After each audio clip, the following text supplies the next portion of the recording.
All right, so energy literacy is the topic, and what I want to talk about is about what I spend sort of half of my time on at work, which is sort of the area of clean tech and clean tech investing, and why I think it's something that we all could be smarter about at a personal level as well as sort of a local level and ultimately at a global level. And so I want to just kind of help folks understand some of the basics, because maybe the first time you had a class in chemistry or physics or one of the sciences, you learned about units. And in energy, we don't really think in units. Oftentimes we sort of perhaps take things for granted, and the basic units are some of the things I want to talk about, because I think they're worth sort of reminding folks about. So you've heard about climate change. It's sort of out of favor now in terms of a mainstream issue. You've heard about carbon, maybe. You certainly heard about energy independence. And I think those things are sort of, in most cases, sort of sufficiently distant from us that we don't make them sort of personal issues. And so I think one of the things I want to do is sort of perhaps make some of these issues a little bit more personal for you all tonight. And think about whether some of the solutions that we think about for climate change, some of these very substantial problems facing us and our children, our children's children, are things that we can kind of change some of our behavior around. And then also think about perhaps something that folks don't spend nearly as much time thinking about, which is energy supply and energy demand. And we oftentimes sort of, from an energy perspective, only focus on the supply side as opposed to the demand side. So I'm going to start with an apple. So if I take this apple from the floor and I put it on this table, that's 1 joule. You guys probably learned that maybe back in your physics class. If I do that in a second, that's 1 watt. If I take a box of 40 of those things and I put them on the table in 1 second, that's 40 watts. This laptop is about 40 watts. So if you think about to power this little laptop continuously, I'm taking 40 apples in a box and I'm moving them up 1 second at a time. That's what it takes from an energy or from a power perspective to actually power this little laptop. It's a very sort of, I'm trying to sort of make this very personal in terms of how people think about energy and energy units. So part of the reason why I think this is important, and this project to do some of this actually flowed from something I worked on with an entrepreneur in residence in our shop about 3.5 years ago, a guy, Saul, who was actually trying to figure out his own energy footprint on an ongoing basis. And we started with this issue of, well, people don't understand what a watt is, or why is it that we should care about using a plug-in hybrid electric vehicle, or why should we think about buying solar for our homes, or traveling differently? Well, when you start with watts and you start to think about watts as sort of the nominal unit of power for all of us, you can kind of get some sense of scale. So you all sitting here, you are about 100 watts reading that slide. It's sort of like a light bulb sitting there. That's basically what you are represent. If you were boiling a pot of water, that's about 1 kilowatt, 10x. Diesel locomotives that zoom up and down the tracks every morning that maybe cause you to be late for your meeting, that's about 1 megawatt. A wind turbine that you might see on your way to Lake Tahoe, those are about 1 megawatt as well. So that's sort of the supply side and demand side of a megawatt. Hoover Dam is about 1 gigawatt. Very substantial in terms of what it represents from a power perspective. About a little over 100 years ago, about 120 years ago, the entire planet sort of operating as it was at that time, sort of right kind of at the beginning of the Industrial Revolution, was about 1 terawatt. And if you think about this, think about it as, you know, the sense of light bulbs, how many light bulbs would be on continuously to operate our planet the way we live.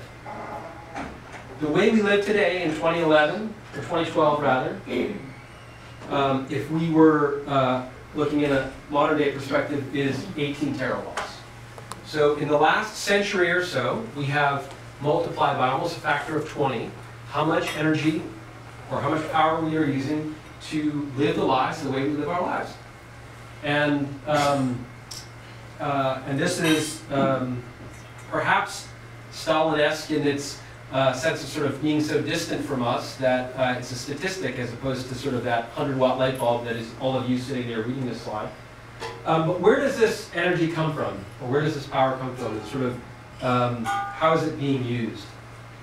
So today, if we think about the vast majority of where this is going, it's in things like agriculture, so making our food, manufacturing, industrial, forestry, a whole bunch of other sort of things like lighting and refrigeration and producing chemicals, heating. A lot of things that we talk about on a day-to-day basis. People who buy electric vehicles feel great about that. Turns out it's a relatively small percentage, relatively speaking, of all the other things that make up sort of the things that require power in our daily lives. But the point of all this is that we as a planet, if we were sort of thinking about what it takes to sustain the lives that we live all over the planet, have a very substantial use of these resources. And what is actually powering this? So those were the needs, those were the sinks. What is actually the sources for this? So today, the vast majority of our energy production comes from non-renewable resources. So coal, gas, and oil. This chunk from here are things that there are finite quantities of. It's interesting, probably most folks don't know that the vast majority as well in the developing world is still powering most of their lives on biomass, burning wood or burning trash to basically heat water and boil it and cook and sometimes clean with that. But on the renewable side, these are little tiny slices. So we're thrilled that solar is becoming a very substantial part of part of our production in Europe and Germany. A third of the houses last time I flew into Munich had solar PV on the roofs. That was really exciting. But it's still less than 2% of the world production of energy. Wind, tiny amount, hydro,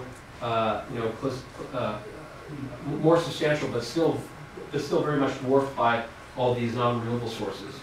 So this is sort of the sense of sort of supply and demand in this, and what's basically powering. So my assertion is this will last some period of time, and this is why we can get comfortable with the fact that we could probably live the lives that we're living today for at least our lifetimes, but it's not going to last forever.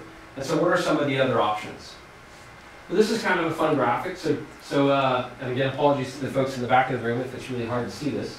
But raining down on us every day is around 85,000 terawatts of solar energy. Now, remember guys, this is what we use to keep our power on planet. So the reason why this graphic is relevant is I'm starting to look for what would be renewable sources of energy for us, of which there is a very vast multiple, a very, very large multiple of what we're actually using. In other words, is there something that we could count on to be many, many, many times that 18 terawatts that we could start to harvest from?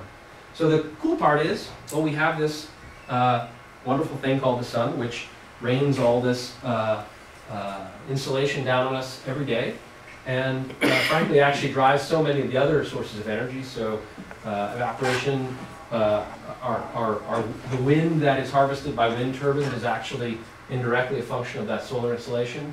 Tidal power is an obvious source, but it's a very small one. So the moon moving around is what powers tidal. That's roughly 3.5 to 4 terawatts of power, so not enough, obviously, to sort of make a real difference. Things like hydro, photosynthesis, roughly 90 terawatts of power available to us. So certainly multiples of 18 terawatts, but not sort of at the magnitude that we can see in some of these other opportunities. Ocean thermal gradients, so the deltas between the cold and hot and warmer waters, starting to harvest some of that. Tidal power and ocean surface waves, trying to look at ways of harvesting energy from that. Geothermal, again, sort of relatively small in terms of its multiple that we could harvest. But there are lots and lots of things that we could be considering as renewable resources that could power this planet at 100 terawatts if it turns out in 100 years we need to be looking for other resources. So the sketch that I'm trying to sort of quickly present to you is, what would it look like if in 2035 we had a very different energy mix? If we said we were going to actually try to shift the balance from non-renewable to renewable, what would it mean to have about 3 terawatts of nuclear, 2 terawatts of geothermal, wind at 2 terawatts, solar thermal at 2, photovoltaics at 2? What would that look like? Well, what would we have to build? We'd build about 100 square meters of solar cells every second for the next 25 years. It's a lot. Pretty challenging. 50 square meters of solar thermal mirrors every second for the next 25 years. Imagine what the Mojave Desert would look like with that. 12 3-megawatt turbines every hour for the next 25 years. A 3 terawatt nuclear power plant, 1 a week for the next 25 years. These are typically actually 1 gigawatts, not 3 gigawatts, so I'm sort of being generous there. 300 megawatt steam turbines every day for the next 25 years. This is geothermal. I love this one. It's the biofuels. So imagine building 1 Olympic-sized swimming pool of algae that you would then harvest and turn into renewable fuels. Do that every second for the next 25 years.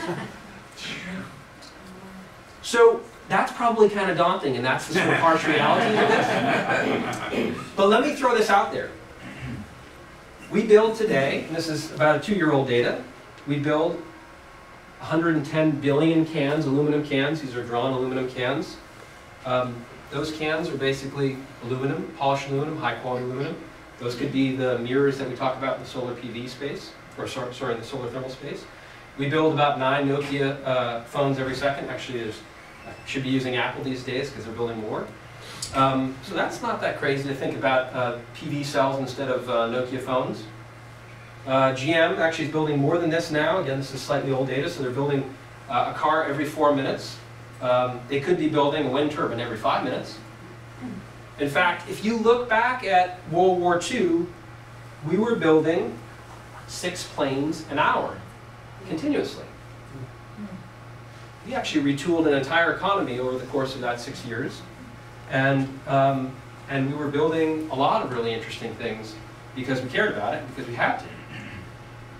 So that's the supply side. The demand side, I would just say really quickly here, because I want to kind of get to something that's a little bit more personal for you all to take away. But my belief is that as the planet gets from 6 billion or 6.5 billion people to 9 billion people on the planet, my belief is that instead of building another 18 terawatts over the next 30 years, there's probably half of that doesn't need to actually be built if we're smarter about how we use our energy and our natural resources. So in the last 40 years, we built, or 45 years, we built roughly 10 terawatts of capacity. So the 18 terawatts that that we're consuming today, more than half of that was built in the last 40 years. Well, one solution is a recession. So every time we have a recession, we use less. Oil prices, another recession, September 11th. That's one way to solve the problem. I don't actually like that one. I'm more of an optimist. But this is the thing that I think probably gives us a little bit of hope. So in the US, us as average Americans, we're not probably average in the room in terms of our energy footprint, but the average North American or US citizen on an ongoing basis, as I live my life, is basically consuming 11,400 watts. So for you to live the way you live, to drive as much as you drive up and down the valley every day, or to take the 10 flights that you take every year, is roughly the equivalent of 114 100-watt light bulbs running continuously, 24/7. That's effectively the energy footprint of your life. My life is about twice that. Why? Because I fly a lot, and it turns out the worst thing you can do is to fly a lot. It's about 200 watts running continuously if you fly from here to JFK for that entire year. If you do that once, that's 2 light bulbs on all the time for the year. You go to London, it's double that. But here's what's cool is in Europe, the average European lives with an energy footprint less than half of us. But I think their quality of life is probably just as good. In fact, my My good friend from Barcelona has a better life, I think, than I have in terms of their energy footprint versus quality of life. In the Middle East, 2,300 watts. Certainly, the vast majority of the developing world is living less than 2,000 watts. But by the way, this part of the world, they want to live more like we do. But I think they need to do that, and we certainly need to demonstrate that we can kind of bring our levels down as they bring theirs up. But I think that there is some optimism that quality of life, you can have a great quality of life and live with a smaller energy footprint. And then I'll just sort of end with this quick thought, which is when I was in Stanford in the design school, I started to fall in love, probably because of the Imaginarium, but I started to fall in love with some of the works of Bucky Fuller from the 50s and 60s. And in 1963, he sort of coined this term of spaceship Earth. And the notion was that we actually live on a spaceship. It's just so well designed that we don't know it. And if you guys have ever been camping or on a sailboat for a week, you think about your energy footprint. You think about how long that battery is going to last. You think about not leaving the lights on. You think about the fact that there are limits to the resources that you brought along, whether it's the water or the electricity. It turns out those are the same constraints we have on this planet.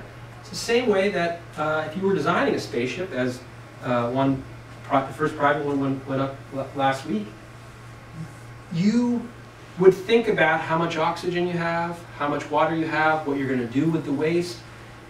We actually are living on that spaceship. Again, we just don't think about it in that context because it's sort of so well designed that we take it for granted.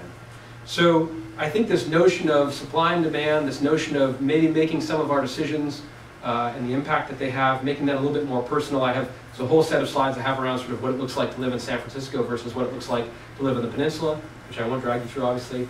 But what I do think is try to make some of these decisions and some of the opportunities a little bit more personal with respect to energy, and I think we'll live a little bit more like we're on a spaceship. So anyway, that's that.